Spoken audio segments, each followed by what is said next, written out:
છોટાઉદેપુરના આદિવાસી સમાજના પીઢ અને દિગ્ગજ નેતા મોહનસિંહ રાઠવાનું નિધન થયું છે, જેના લીધે આદિવાસી સમાજના લોકોમાં પણ એક શોકની લાગણી છે। ત્યારે સમગ્ર ગુજરાતમાં જે રીતે મોહનસિંહ રાઠવાના નિધનને લઈને આદિવાસી સમાજ જે છે એ અત્યારે શોકાતુર છે અને ગુજરાત ભાજપના મોટા નેતાઓ પણ તેમના પરિવારને સાંત્વના આપવા માટે તેમના ઘરે શ્રદ્ધાંજલિનો એક કાર્યક્રમ રાખવામાં આવ્યો હતો, ત્યાં પહોંચ્યા હતા। તેની વાત કરીશું આ વિડીયોમાં। નમસ્કાર, નિર્ભય ન્યૂઝમાં આપની સાથે હું મયુરી। 10 ટર્મથી ધારાસભ્ય અને સાથે જ પર્યાવરણ મંત્રી રહી ચૂકેલા મોહનસિંહ રાઠવાનું નિધન થયું અને આ ઘટનાને કારણે આદિવાસી સમાજમાં ખૂબ જ દુઃખની લાગણી છે। ત્યારે આ દુઃખની ઘડીમાં મોહનસિંહ રાઠવાના પરિવારજનોને સાંત્વના પાઠવવા માટે રાજ્યના મુખ્યમંત્રી ભૂપેન્દ્ર પટેલ સહિત ગુજરાત ભાજપના તમામ મોટા નેતા, પ્રદેશ અધ્યક્ષ જગદીશ વિશ્વકર્મા સહિતના તમામ જે નેતાઓ છે તે મોહનસિંહ રાઠવાના નિવાસસ્થાને પહોંચ્યા હતા અને તેમને શ્રદ્ધાંજલિ આપવા માટે ખાસ કાર્યક્રમ રાખવામાં આવ્યો હતો। એ કાર્યક્રમમાં તેમણે હાજરી આપી હતી। ત્યારે આ કાર્યક્રમમાં ભરૂચના સાંસદ મનસુખ વસાવા પણ પહોંચ્યા હતા, સાથે જ જશુ રાઠવા પણ ત્યાં પહોંચ્યા હતા અને મોહનસિંહ રાઠવા વિશે તેમણે શું કહ્યું છે તે જોઈ લઈએ। આજે સ્વર્ગસ્થ મોહનસિંહજી રાઠવા સાહેબના શ્રદ્ધાંજલિના કાર્યક્રમમાં આવવાનું થયું। આ પ્રસંગે ગુજરાતના માનનીય મુખ્યમંત્રી ભૂપેન્દ્રભાઈ પટેલ સાહેબ, પ્રદેશ પ્રમુખ જગદીશ વિશ્વકર્મા અને ગુજરાતના ઘણા બધા રાજકીય હસ્તીઓ આજે એમના શ્રદ્ધાંજલિના કાર્યક્રમમાં હતા। મોહનસિંહભાઈનું વ્યક્તિત્વ ખૂબ પ્રભાવશાળી હતું। એની આખી બોડી લેંગ્વેજ એક સિંહ જેવી આપણને દેખાય, મર્દ માણસ હતો। એ આદિવાસી સમાજના એકલા નેતા નહોતા, મોહનસિંહ રાઠવા સમાજના એ નેતા હતા। એ મેં વર્ષોથી જોયું છે। 1992માં હું ભારતીય જનતા પાર્ટીમાં હતો, કોંગ્રેસમાં હતા, ધારાસભ્ય તરીકે, ક્યારેક મંત્રી પણ હતા। તો ભારતીય જનતા પાર્ટીના કાર્યકર્તા તરીકે મારા વિસ્તારના પ્રશ્નો લઈને, ગુજરાતના ક્યાંય આદિવાસીના પ્રશ્નો લઈને જાઉં અને ખાસ કરીને કરજણ ડેમને અસરગ્રસ્તના પ્રશ્નો એમની પાસે લઈને જાઉં તો એમને ક્યારે જરા પણ એવું મનમાં વિચાર્યું નથી કે આ મનસુખભાઈ ભાજપના છે। એક પ્રજાનો પ્રતિનિધિ છે અને એ પ્રજાના પ્રશ્નો ઉકેલવાના ભાવથી એ અમારા જેવા લોકોના પ્રશ્નો ઉકેલતા હતા અને સાચા અર્થમાં એક અધિકારી વર્ગને, એક આઈએસ લોબીને પણ એમના પ્રભાવની અંદર લેતા હતા અને કઈ રીતના પ્રજાના પ્રશ્નો ઉકેલવા એ એમનામાં બહુ મોટી આવડત હતી। હું આજના પ્રસંગે બધા જ નેતાગણને એક અપીલ કરું, એમનામાં જે ગુને હતી પ્રજાના પ્રશ્નો ઉકેલવાની, કે અધિકારી સાથે કઈ રીતના કામ લેવું। મેં તો ત્યાં સુધી જોઈશું કે કોન્સ્ટેબલની સાથે પણ કઈ રીતના વાત કરવી ને એની પાસે કામ કઈ રીતના લેવું, એ એમનામાં બહુ સમજદારી હતી। ખરેખર મારા બહુ નજીકના એમની સાથે સંબંધ હતા, સમય ઘણી વખત મળતા હતા।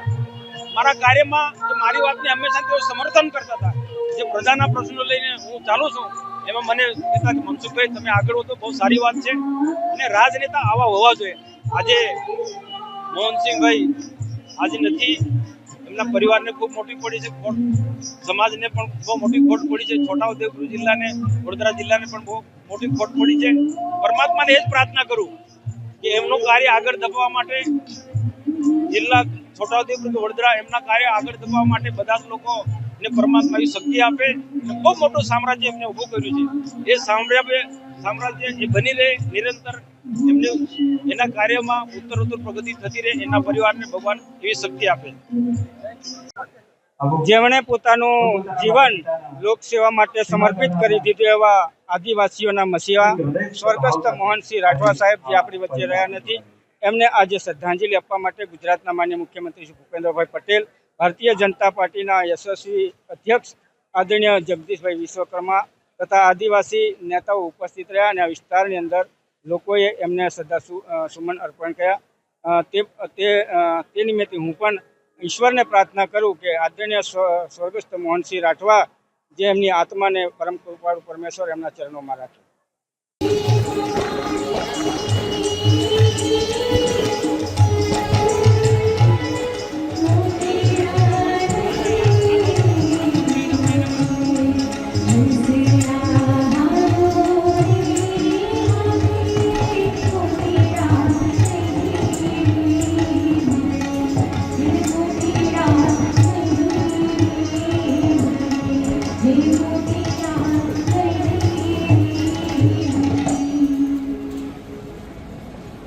एक मिनट चाल मोबाइल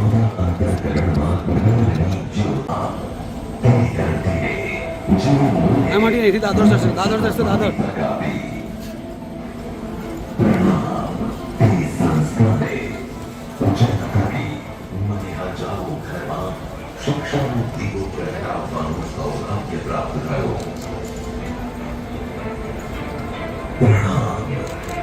जनताना जनमानस ने जन बने सेवा करवानी तक आपी हाँ पुत्र छो हाँ હું મોહનસિંહ રાઠવા છું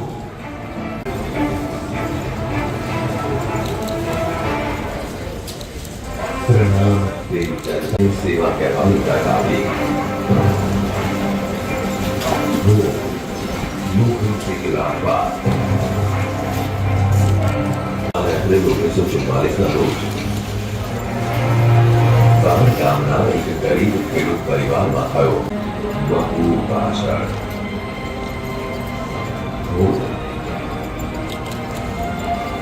પર્વતોથી ઘેરાયેલા આ નાના ગામમાં મારો જન્મ થયો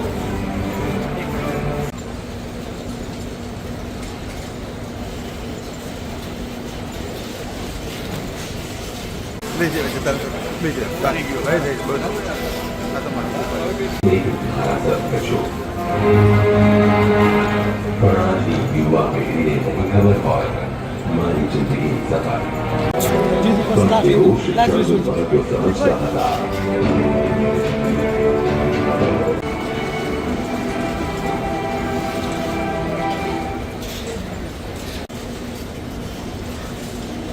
સમગ્ર છોટાઉદેપુરના આદિવાસી સમાજમાં ખૂબ જ લોકપ્રિય અને આદિવાસી જનતાના હૃદયમાં ખૂબ જ અનેરું સ્થાન ધરાવનાર મોહનસિંહ રાઠવાનું નિધન થયું અને તેના કારણે આદિવાસી સમાજમાં એક મોટા નેતાએ જ્યારે વિદાય લીધી છે ત્યારે તેના કારણે હવે જે રીતે નેતાઓએ પણ શ્રદ્ધાંજલિ વ્યક્ત કરી હતી અને ન પૂરી શકાય એ પ્રકારની ખોટ ગુજરાતના રાજકારણમાં પડી છે.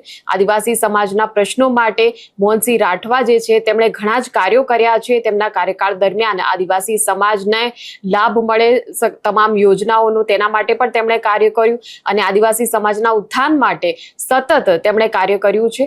અને એ મોહનસિંહ રાઠવાએ જ્યારે હવે વિદાય લીધી ત્યારે આદિવાસી સમાજમાં પણ શોકની લાગણી છે. ત્યારે આ દુઃખમાં સહભાગી થવા માટે ગુજરાત ભાજપના તમામ જે નેતાઓ જે છે એ તેમના નિવાસ સ્થાને પહોંચ્યા હતા અને આ સમગ્ર વાતને લઈને સમગ્ર જે સમાજ જે છે એ સમાજની પડખે રહેવાનો એક સંદેશ ગુજરાત ભાજપના નેતાઓએ આપ્યો છે.